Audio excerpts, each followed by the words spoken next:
தாவேகா சொந்தங்கள் அனைவருக்கும் எனது வணக்கத்தை தெரிவித்துக் கொள்கிறேன். இன்று சட்டசபையில் நடந்த சுவாரஸ்யமான விஷயங்களை பற்றி பார்க்கலாம்.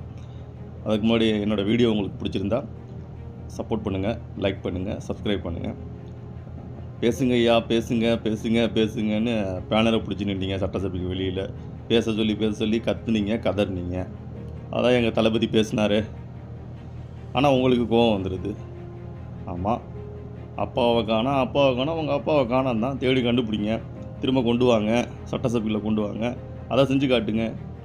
நீங்கள் பேசும்போது ஒரு முன்னாள் முதல்வரை தவழ்ந்துட்டு போனார், படுத்துட்டு போனாருன்னு பிரச்சாரத்தில் அத்தனை பேருக்கு முன்னாடியும் ரொம்ப ஏளனமாக சிரித்து பேசுனீங்களே, ரொம்ப நகைச்சுவாக பேசுனீங்களே.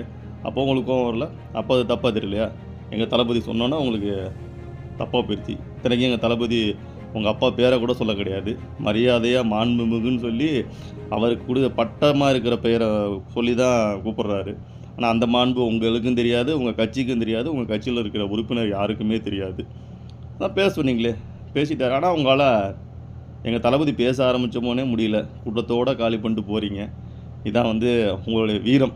வெளியில் போய் ஆளுங்களுக்கு பணம் கொடுத்துட்டு இந்த 10 ரூபாய்க்கும் 20 ரூபாய்க்கும் கத்துறவன்ட்ட போய் இதை பேசு அதை பேசுன்னு சொல்கிறது தான் அவங்களோட வீரமாக இருக்கும்.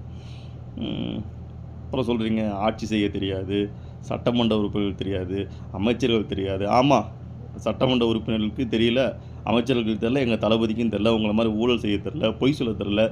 இன்றைக்கி சட்டமன்றத்துக்குள்ளே இருக்கிற எல்லாருமே என்ன மாதிரி தமிழ்நாட்டில் இருக்க சாதாரண நிறைய பேர் சும்மா வேலை பார்த்துட்டு இருந்தவங்களும், ஒரு சின்ன தொழில் செஞ்சுட்டு இருந்தவங்களும், சாதாரண மனிதராக நாங்கள்லாம் சட்டசபை எப்படி இருக்கும் கூட இதுவரைக்கும் நாங்கள் உள்ளே போய் பார்த்ததில்ல. அது மாதிரி ஒரு என்னைய மாதிரி ஒரு தோழர், நண்பர், ஒரு சகோதரர் தான் இன்றைக்கி அமைச்சராகவும் ஒரு எம்எல்ஏவும் இருக்காங்க. ஒரு சகோதரிகள் உங்களை மாதிரி 50 வருஷமா 40 வருஷமா அப்பா பையன் தாத்தான்னு அடுத்தடுத்த ஜென்ரேஷனாக இருக்கிறவங்க யாரும் இன்றைக்கி இல்லை.